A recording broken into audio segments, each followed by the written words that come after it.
I'm going to explain the writing tasks of the exam ISE I, and basically there are two tasks: the reading into writing task and the extended writing task. Let's have a look. Okay, so the reading into writing task lasts 40 minutes and the extended writing task lasts also 40 minutes. This is the time that they recommend you to use to write, to do your reading tasks. Both tasks, in both tasks, you can be asked to write different kinds of text. So you can be asked to write a descriptive essay, a discursive essay, an article, an informal email or letter, a formal email or letter, or a review. So in order to do the writing task, you need to know what language to use and how to structure the different kinds of texts.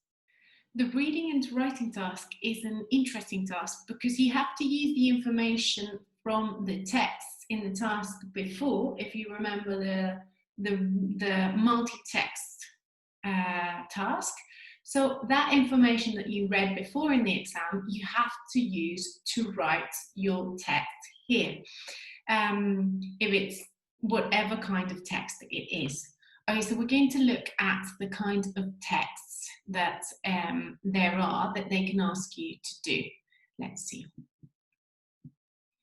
Okay, so the reading into writing task, you'll have to also write an essay, an email, an article, or a review, and the number of words you have to write are 100 to 130.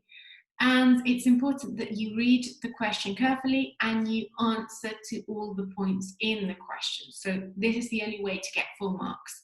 Another important thing is to plan your answer. Okay, so to write the information before you start writing the whole text. Plan your answer. There's a space to plan your answer in the exam, and we're going to look at that in a minute.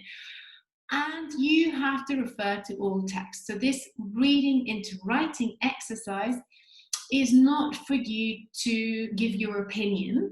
It's for you to use information from the text and rewrite it in a new text. So you have to be very careful to use the text, the information from the text you've read, not information that you know about, or not your opinion, or not your beliefs, but it's an exercise of finding the information and rewriting it, because you're using information from 4 texts. You want to write it in one text, and maybe you want to write it in the form of, well, if they ask you to write an essay, you have to write it as an essay.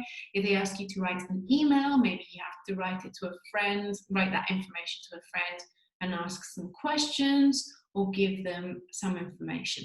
So now we're going to continue with the exam, and we're going to look at an example of reading into writing question. So this is an example of the same exam that we were looking at before, of reading into writing, okay? And here you see in the instructions how it tells you to write an article. So this is the kind of text you're going to have to write. And it's for a school magazine, and it's 100 to 130 words. This is going to be the same always.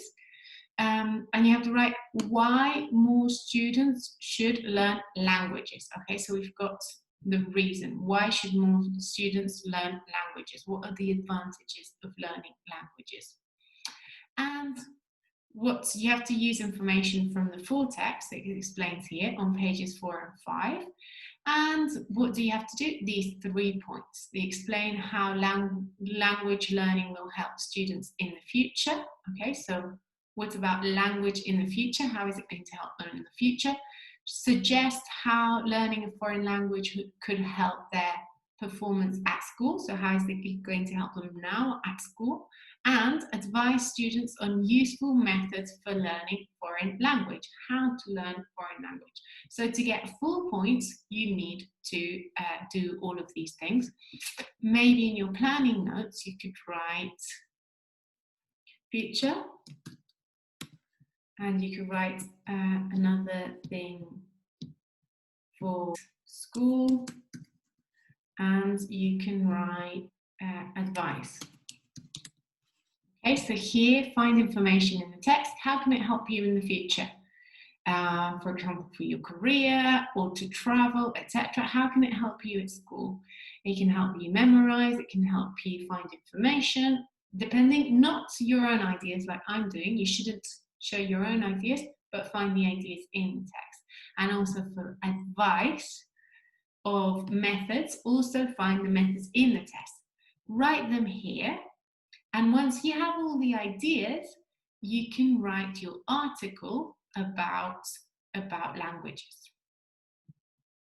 So once you've finished that, you can start writing, but it's very important to plan your article first.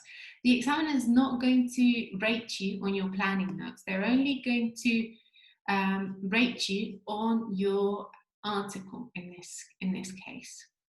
So I hope you have a clear idea of how to do the reading into writing task 3. And next we'll talk about the extended writing.